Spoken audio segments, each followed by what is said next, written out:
मैं विष्णुगुप्त चाणक्य, आचार्य, वो जो अपने आचरण से अपने शिष्यों को सिखाता है। कहते हैं कि अनुभव हमें बहुत कुछ सिखाता है, परंतु आवश्यक नहीं कि वो सब अनुभव हमारे अपने हों, क्योंकि यदि हर बात अपने अनुभव से सीखने जाएंगे तो जीवन बहुत छोटा पड़ जाएगा।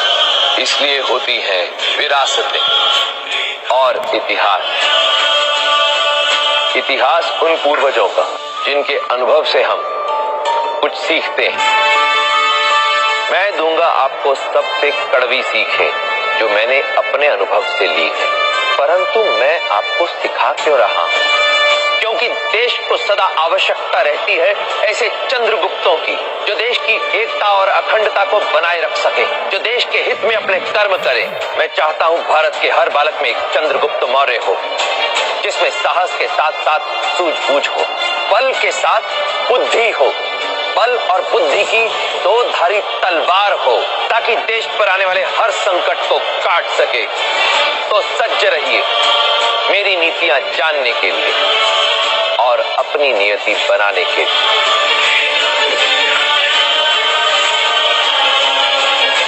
नीतियां मेरी, नियति आपकी।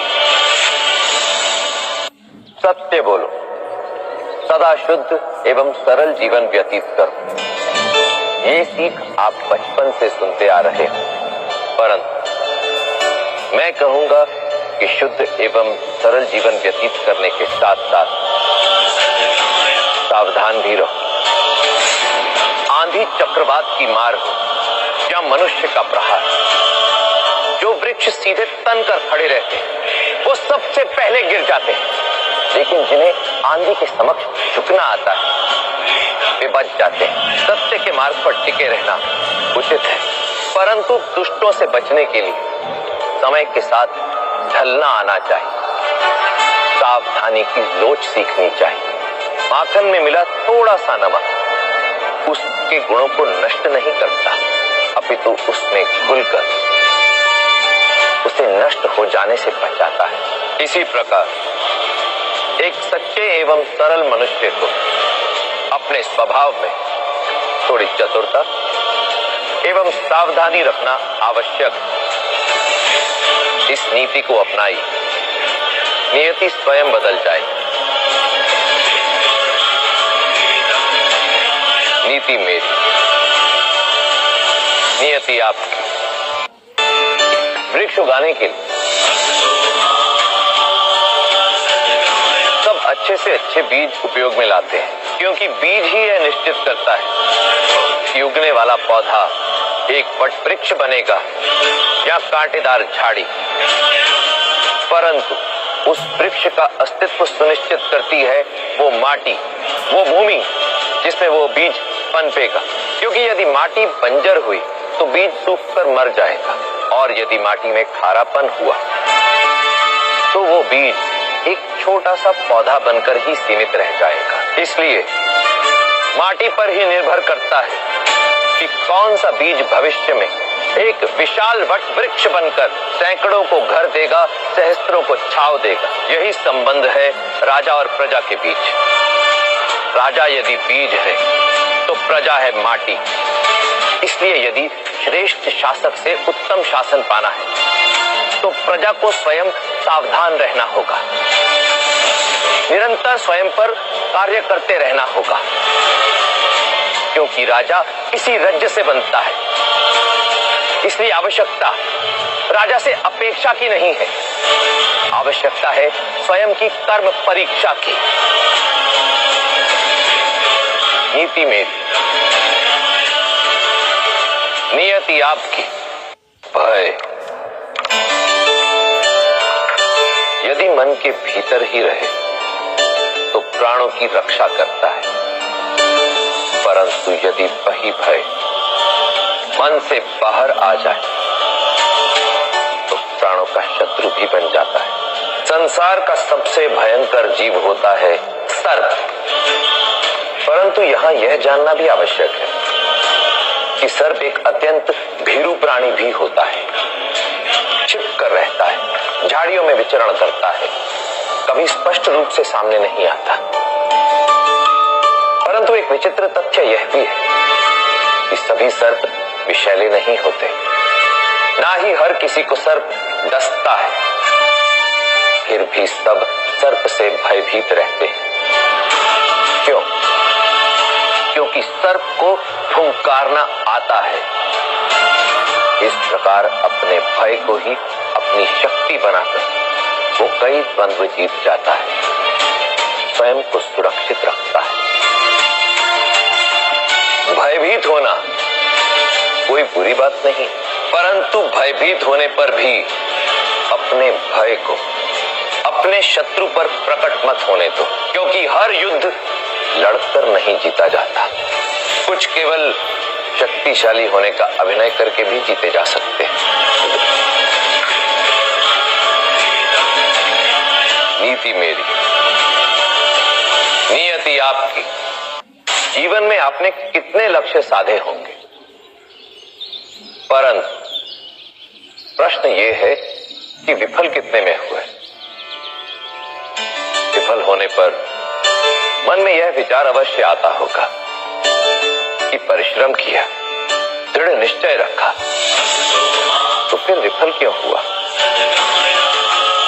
इस प्रश्न का उत्तर जानने के लिए एक प्रश्न अपने आप से पूछिए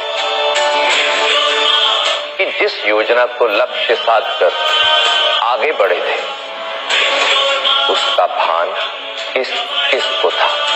पपीते के वृक्ष पर जब फल आते तो उसे कपड़े से ढक दिया जाता है। ऐसा इसलिए करते कि कहीं उसकी रंग और गंध से कीट और पक्षी आकर्षित होकर उसे खा ना जाए। इसलिए यदि फल का आनंद लेना है तो उसे गुप्त रखना होगा। सफल होने के लिए केवल परिश्रमी होना ही पर्याप्त नहीं है। यदि लक्ष्य की प्राप्ति करनी है तो उस योजना को गुप्त रखना होगा जिससे आप लक्ष्य पाना चाहते हैं। योजना जितनी गुप्त हो, सफलता उतनी ही निश्चित है।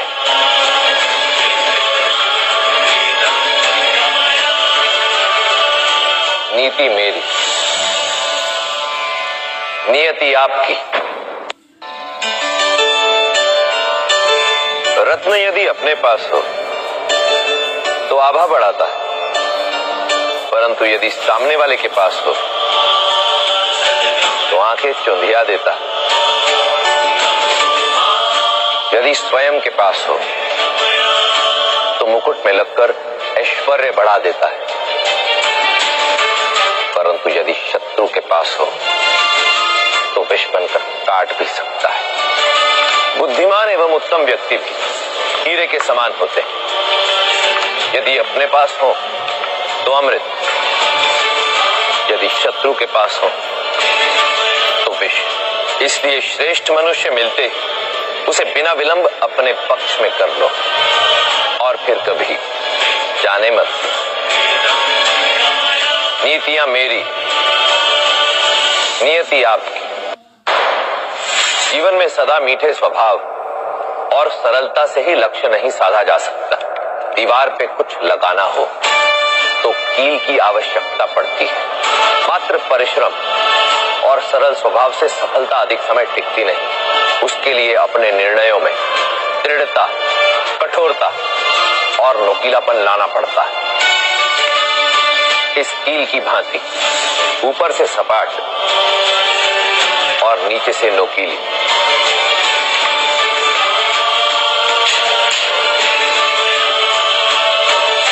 परामर्श देते समय सरल रहो, परंतु उसे कार्य रूप देते समय नोकीले और दृढ़। नीतियां मेरी, नियति आपकी।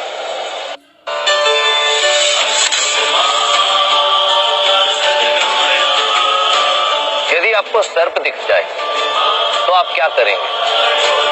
या तो उससे दूर हो जाएंगे या उसे मार डालेंगे, परंतु किसी भी अवस्था में पालेंगे नहीं। दुर्जन का भी यही योग। दुर्जन व्यक्ति प्रत्येक अवस्था में आपके लिए समस्या ही उत्पन्न करेगा। या तो भयभीत करेगा या समाप्त, और दोनों ही दशा ठीक नहीं। दुर्जन व्यक्ति की दुर्जनता समझ आ जाने पर केवल एक ही मार्ग शेष रहता है, उसका अंत। जीवन में यदि कभी एक सर्प और दुर्जन व्यक्ति के बीच किसी एक पर भरोसा करना हो तो सदैव सर्प का ही चुनाव करें, क्योंकि सर्प केवल तभी डसता है जब उस पर प्राणों का संकट हो, परंतु दुर्जन व्यक्ति अपने स्वार्थ के कारण पग पग पर आपको हानि पहुंचाने से पीछे नहीं हटेगा। नीतियां मेरी, नियति आपकी।